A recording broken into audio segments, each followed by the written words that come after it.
ይህ ቅባት እንግዲህ አርጋን ኦይል ነው። በቫይታሚን ኢ የበለጸገ ነው። ለቆዳ ጤንነትና ሴሎችን ለማደስ ያለው ሚና ከፍተኛ ነው። ፋቲ አሲድስ አለው። ኦሜጋ 6 እና ኦሜጋ 9ን ይዟል። ለፀጉር ጥንካሬ ይጠቅማል። አንቲኦክሲዳንቶችን ይዟል። የቆዳ እርጅናን የሚከላከሉ ንጥረ ነገሮች ናቸው። የአርገን ዘይት ለፊት ቆዳ ውበት የእርጅና ምልክቶችን ይከላከላል። ቆዳ እንዳይሸበሸብና ወጣትነቱን ጠብቆ እንዲቆይ ያደርጋል። ለደረቅ ቆዳ የቆዳን እርጥበት በመጠበቅ ድርቀትንና መሰነጣጠቅን ያስወግዳል። ለብጉር የአርገን ዘይት የቆዳ ቀዳዳን ስለማይደፍን የቅባት ቆዳ ያላቸው ሰዎች እንዴት ብጉርን እንደሚያጠፋላቸው ይናገራሉ። ለጠባሳ ሕክምናም ይረዳል። የብጉር ጠባሳዎችንና የቆዳ ላይ ምልክቶችን ያጠፋል። የአርጋን ዘይት ለፀጉር ጥንካሬና እድገት የፀጉር መነቀልን መከላከል የፀጉር ስሮችን በማጠንከር መነቃቀልን ያስወግዳል። የፀጉር እድገትን ያፋጥናል። የራስ ቆዳን የደም ዝውውር በማሻሻል ፈጣን እድገት እንዲኖረው ያደርጋል። ፎሮፎርን ያጠፋል። የራስ ቆዳ ድርቀትን በማስወገድ ፎሮፎርን ያክማል። ለተጎዳ ፀጉር በኬሚካልና በቀለም በተለያዩ ነገሮች የተጎዳን ፀጉር የመመለስ ኃይል አለው። ለተለያዩ የቆዳ አይነቶች የሚሆንን አጠቃቀምን ለደረቅ ቆዳ በቀን 2 ጊዜ መቀባት ይኖርባል። ለቅባታማ ቆዳ በሳምንት 1 ጊዜ ብትጠቀሙት በቂ ነው። ድብልቅ ለሆነ ኮምቢኔሽን ስኪን ለተደባለቀ ቆዳ በሳምንት 2 ብትጠቀሙት በቂ ነው። ይህንን ቅባት በመጠቀም እንግዲህ ለፀጉር የሚሰሩ ውህዶችን የአርጋን ቅባትንና የኮኮናት ዘይትን አንድ ላይ ማስክ አድርጋችሁ ለፀጉራችሁ ብትጠቀሙ ፀጉርን ያለሰልሳል። የአርጋን ቅባትንና ካስተር ኦይልን ደባልቃችሁ ለፀጉራችሁ ብትጠቀሙ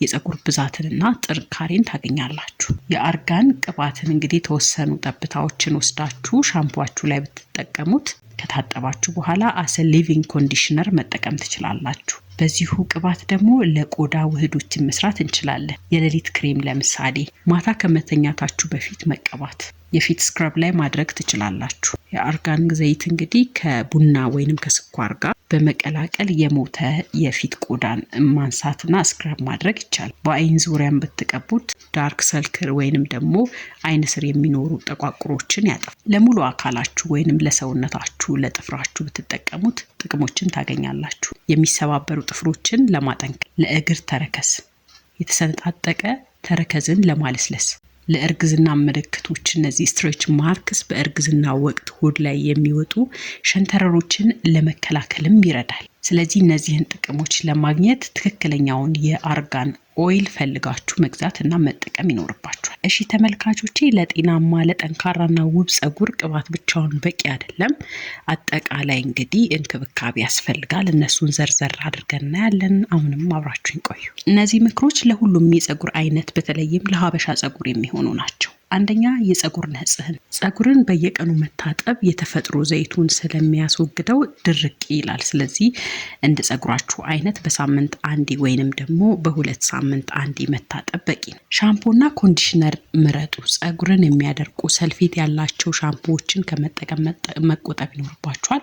ሁልጊዜ ከታጠባችሁ በኋላ ደግሞ ኮንዲሽነር መጠቀም ይኖርባችኋል። ምክንያቱም ፀጉራችሁ እንዲለሰልስና እንዳይደርቅ ማለት ነው። በወር 1 ወይም 2 የፀጉር ትሪትመንት ወይንም ደግሞ የፕሮቲን ህክምና ማድረግ ፀጉርን ያጠናክራል። ሁለተኛው ሞይስቸራይዝ ማድረግ ነው፣ እርጥበት መስጠት ማለት ነው። የፀጉር መሰባበር ዋናው ምክንያት ድርቀት ነው። ፀጉራችሁን ከታጠባችሁ በኋላ በእርጥበቱ ቅባት መቀባት ይኖርባችኋል፣ ወይንም ደግሞ መጀመሪያ እርጥበት መስጠት ከዛ በኋላ ቅባት መቀባት የሚኖርባችሁ። ይህም ደግሞ እርጥበቱን ይዞ እንዲቆይ ያደርገዋል ፀጉር ማለት ነው። በአጠቃላይ የኤልኦሲ ዘዴ መጠቀም ይኖርባችኋል። ኤል ምንድነው? ሊኩዊድ ውሃ ወይንም ሊቪንግ ኮንዲሽነር መጠቀም። ኦ ምንድነው? ኦይል እንደ ወይራ ዘይት፣ ኮኮናት ዘይት፣ አርጋን ኦይል እንዲሁም ደግሞ ሌሎች የሚስማማችሁን ቅባት መቀባት። ሲ ሴረም ነው፣ የፀጉር ቅባት ቀብቶ እርጥበቱን ማሰር። ሶስተኛው የአበጣጠር ዘዴ ነው። እንግዲህ ደረቅ ፀጉርን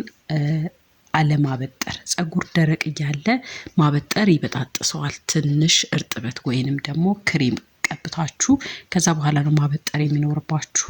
ሰፊ ጥርስ ያለው ማበጠሪያ መጠቀም። ፀጉርን ለማበጠር ሰፊ ጥርስ ያለው ማበጠሪያ ወይንም ደግሞ በጣታችሁ መጀመሪያ ማፍታታት ይኖርባችኋል።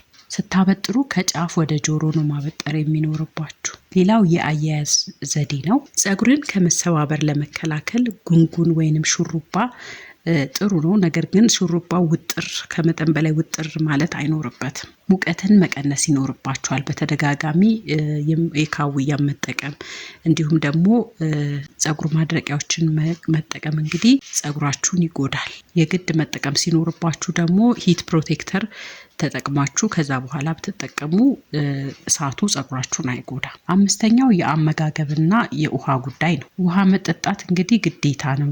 የውጭ እንክብካቤ ብቻ ሳይሆን እንግዲህ ውስጣችሁም እንግዲህ በቂ ውሃን ሲያገኝ ለፀጉር እድገት ወሳኝ ስለሆነ ለአጠቃላይ ጤንነትም ደግሞ ውሃ በጣም ጥሩ ነው። ውሃን አዘውትራችሁ ጠጡ። የተመጣጠነ ምግብ፣ ፕሮቲን፣ አይረን፣ ቫይታሚኖችን፣ ቫይታሚን ኢ፣ ባዮቲን በበቂ ሁኔታ መመገብ ፀጉርን ያሳድጋል፣ ያጠነክረዋል። እንዲሁም እንቁላል፣ አሳ፣ አትክልቶች፣ ፍራፍሬ ይመገቡ። ስድስተኛው የሌሊት እንክብካቤ ነው። እንግዲህ ወደ መኝታችሁ ስትሄዱ ፀጉራችሁ ከትራስ ጋር ተፋትኮ እንዳይበጣጠስ የትራሳችሁ ጨርቅ ልስልስ ያለ እና ኮተን ያልሆነ ቢሆን ይመረጣል። እንግዲህ የምላችሁ ነገር በመጨረሻ ተመልካቾቼ የፀጉር እንክብካቤ ትዕግስትና ኮንሲስተንሲ ወይም ደግሞ ወጥነትን ይፈልጋል።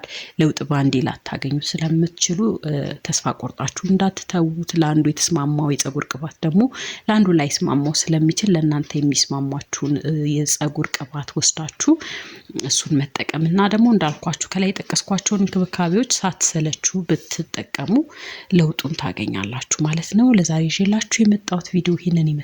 በቀጣይ ቪዲዮ በሌላ ርዕስ እንገናኛለን። እስከዛው ድረስ ለቻናሉ አዲስ ከሆናችሁ ስለ ጤና፣ ስለ ውበት ትምህርቶችን ለማግኘት ሰብስክራይብ በማድረግ ቤተሰብ ይሁኑ።